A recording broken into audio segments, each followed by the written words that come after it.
15別府だな。何者だ。答える必要はない。君たち3人の身柄を拘束する。青年が手売り。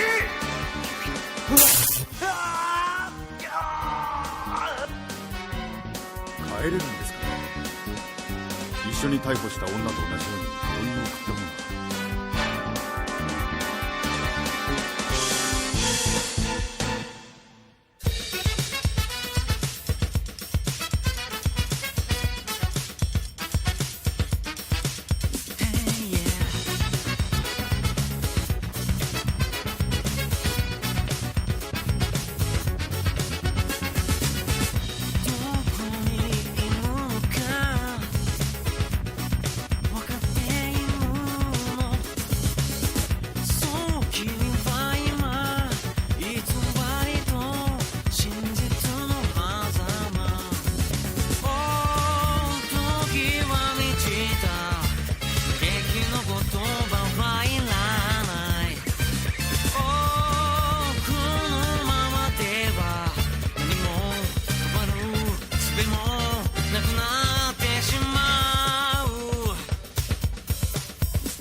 ご家族の方？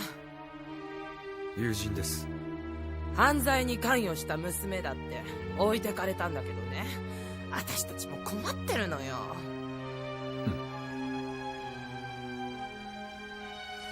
これは血液から大量のアルカロイド反応が出てるのよ。この子一体何をしてかしたの？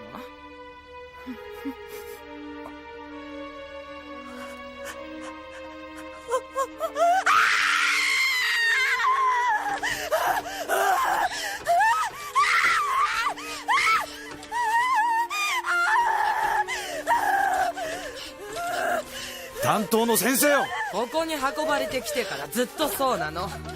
先生が来たからって何かできるわけじゃないのよ。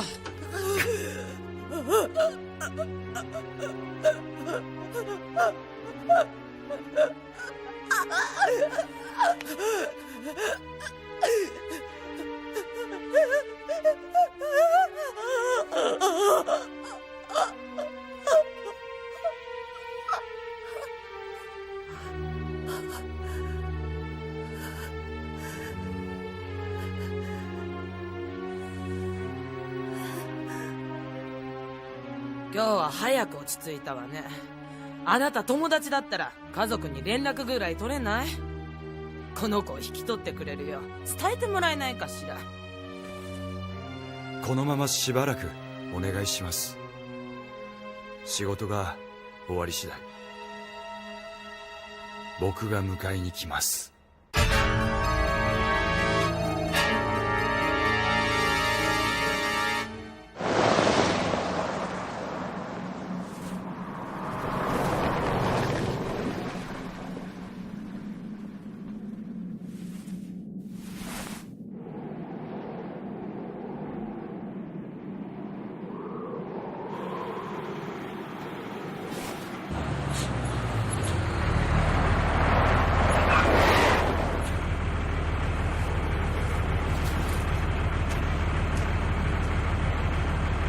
ブラゴベッシェンスクに行きたい。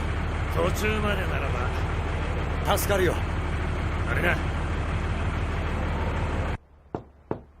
はい。ご命令の品、お届けに参りました。ご苦労。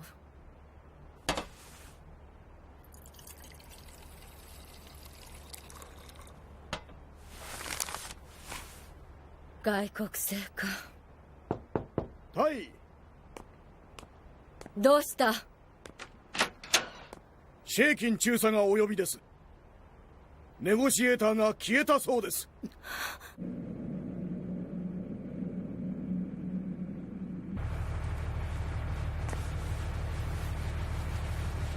本当にここでいいのかい？あ次の車なんて来やしねえぞ。このまま川伝いに歩くよ。だがよ、風も止んじまってる。今夜あたりマロースかもしれんぞ。悪いことは言わねえ。このまま一緒に。おい！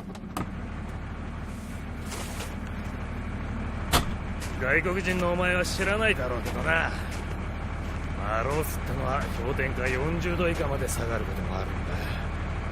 俺たちだって恐ろしくてって歩いたりしねえ。死んでも知らねえぞ。いろいろありがとう。効く玉でもなさそうだな。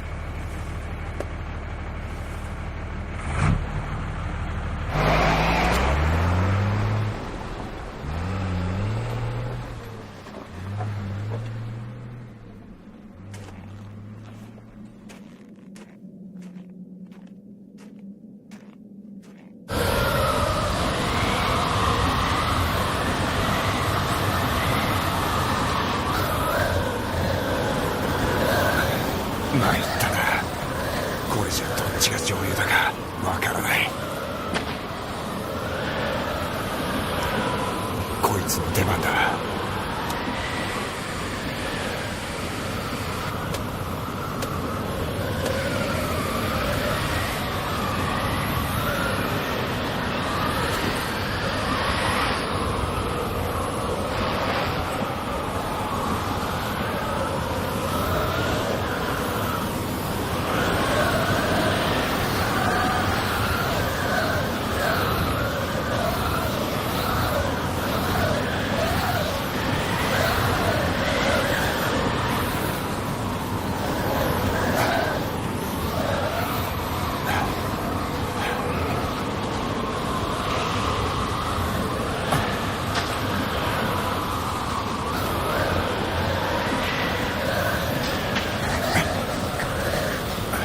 指が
低すぎてバッテリーの消耗が激しい。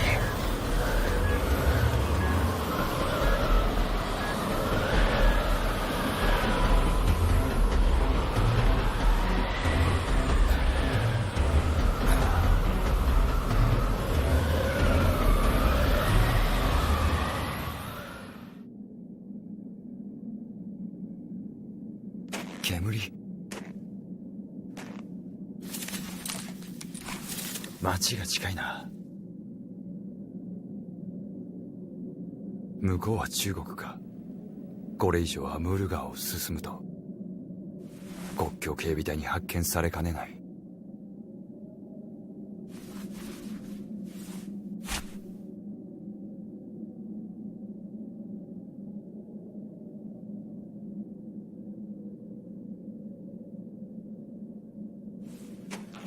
報告によりますと、3日前ハバロフスクを立ったトラックにネゴシエーターが乗車。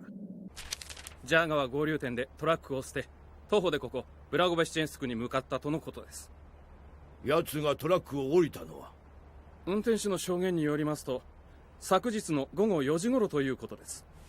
この情報によりアムール川流域を捜索したところ、ゼーヤ川合流部より200メートル下流の地点で有刺鉄線をくぐり抜けた形跡を発見しました。現在市内各所に部隊を配備、切腹しているネゴシエーターを捜索中です。しかしその情報だけで奴がこのブラゴベシチェンスクに潜伏したと言い切れるのかね？は？私はネゴシエーターユーゴ別府の失踪直前の肉体と精神の状態を科学的に把握している。私の尋問により著しく体力を消耗し自我も崩壊している。計画的な行動自体取れるはずはない。もし有刺鉄線に残された形跡がネゴシエーターによるものだとすれば、彼は衰弱した体でマイナス40度、風速30メートルの吹雪の中30キロもの距離を一晩で踏破したことになる。しかも方向を違えることもなしにだ。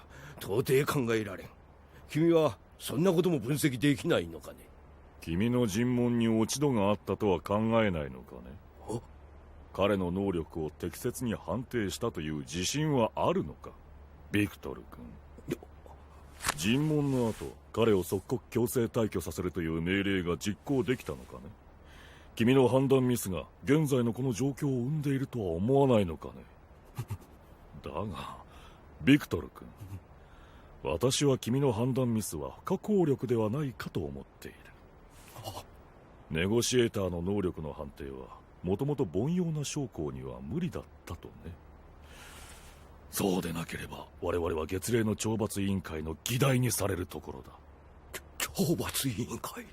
しかし相手はこのブラゴベシチェンスクへの潜入を果たした。不可能と思える計画を実行した男だ。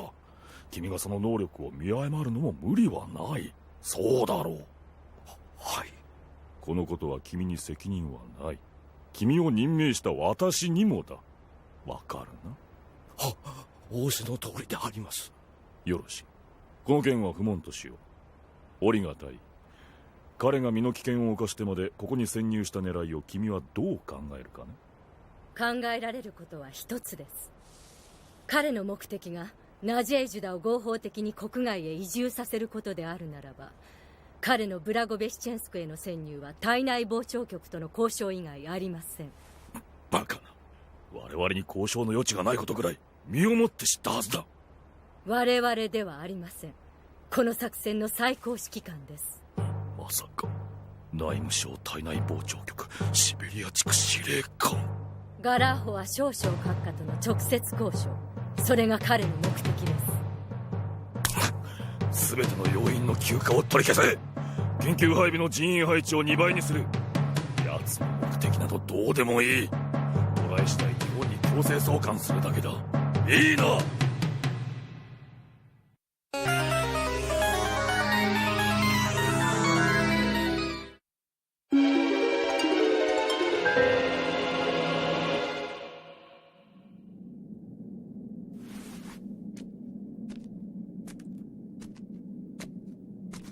私は一旦宿舎に戻る。各員報告を怠るな。はっ。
今物音がしましたが、何か異変でも？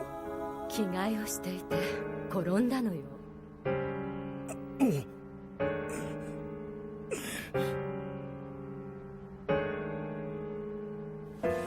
お気をつけください。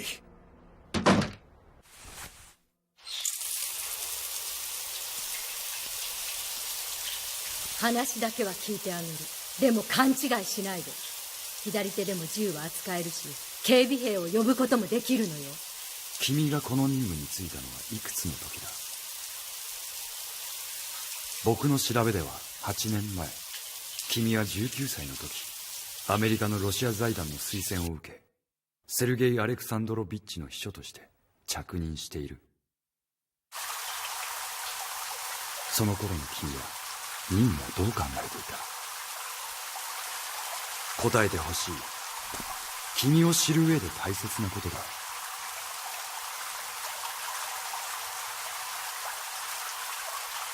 何も考えない、感じない。そのように訓練されてきたから。ソビエト連邦が崩壊した時もか？君は外国から自分の祖国が音を立てて崩れていくのを見たわけだ。それでも君は何も感じなかったのか？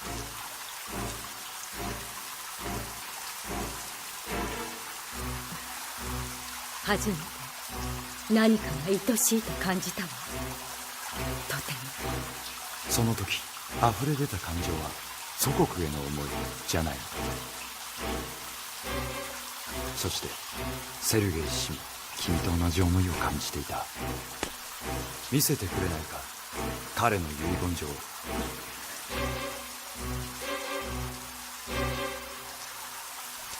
同じ思いを綴ったものなら大切にしているはずだ。2000億ドルにも及ぶロマノフスキーの財宝。その使い方を誤ってはならない。セルゲイ氏は祖国ロシアの復興に役立てることこそナージェンカの幸せにつながると考えた。それは僕も同じだ。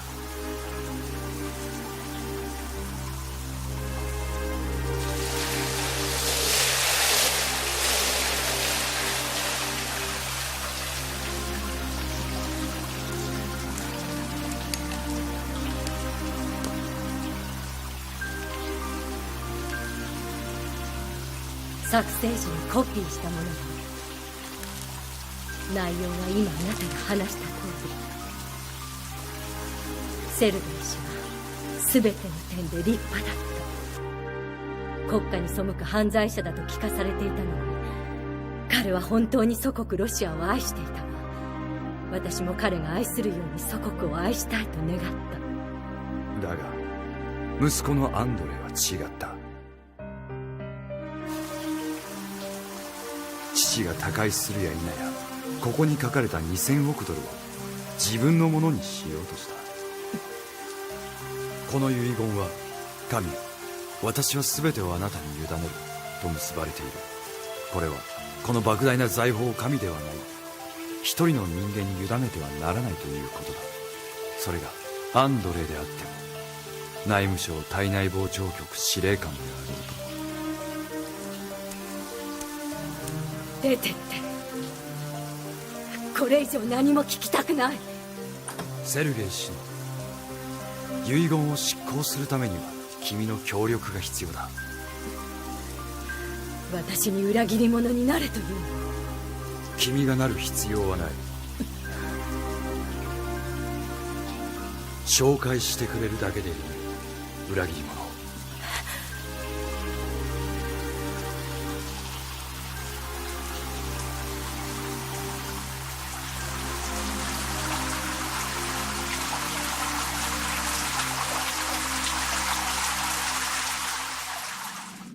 性格が残忍で教養のある男が適任だ。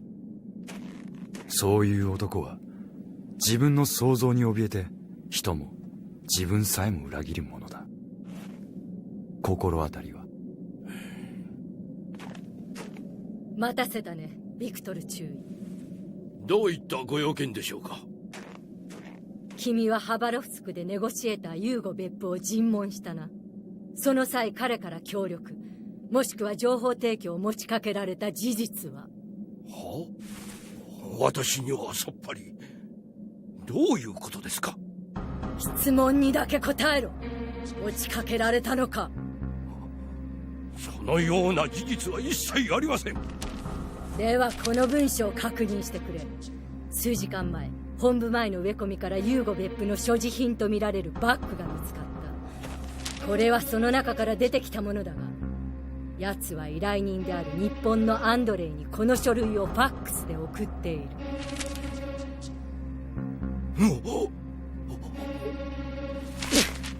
この文書によるとユーゴとガラーホは少々の交渉に便宜を図る謝礼として早急に20万ドルを振り込むよう指示してある。君の銀行口座にだ。バカだ、デタラメです。スイス銀行に口座があるのか？これには君の口座番号も記載されている。バッグが発見された場所から見てユーゴはすでに君と接触していたのではないのか？濡れ衣です。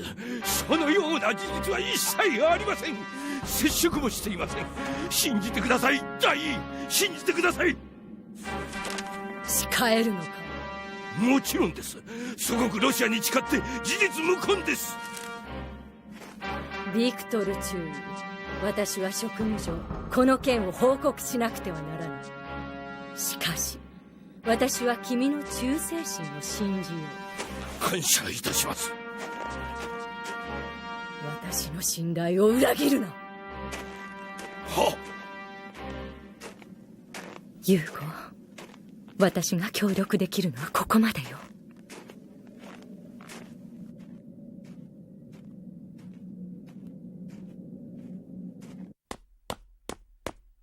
なんてことだ。奴は私をはめようとしている。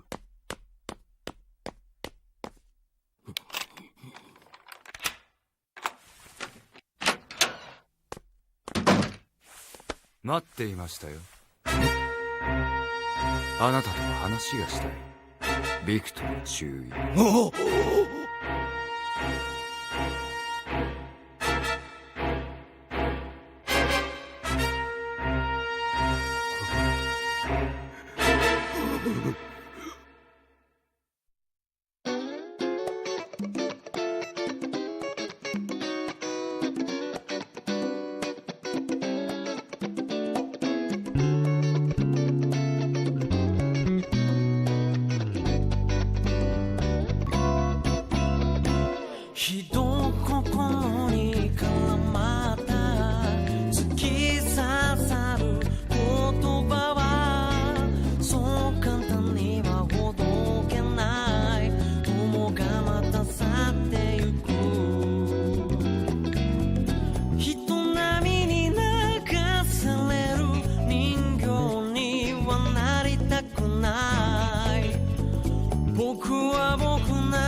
懐かしい匂いがする。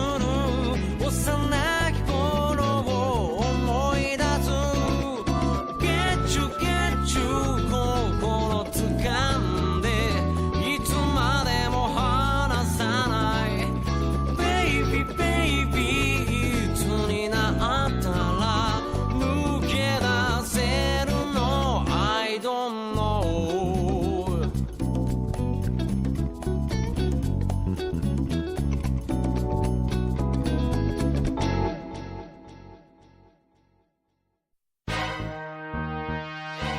体制が崩壊してもロシア人は誇り高い。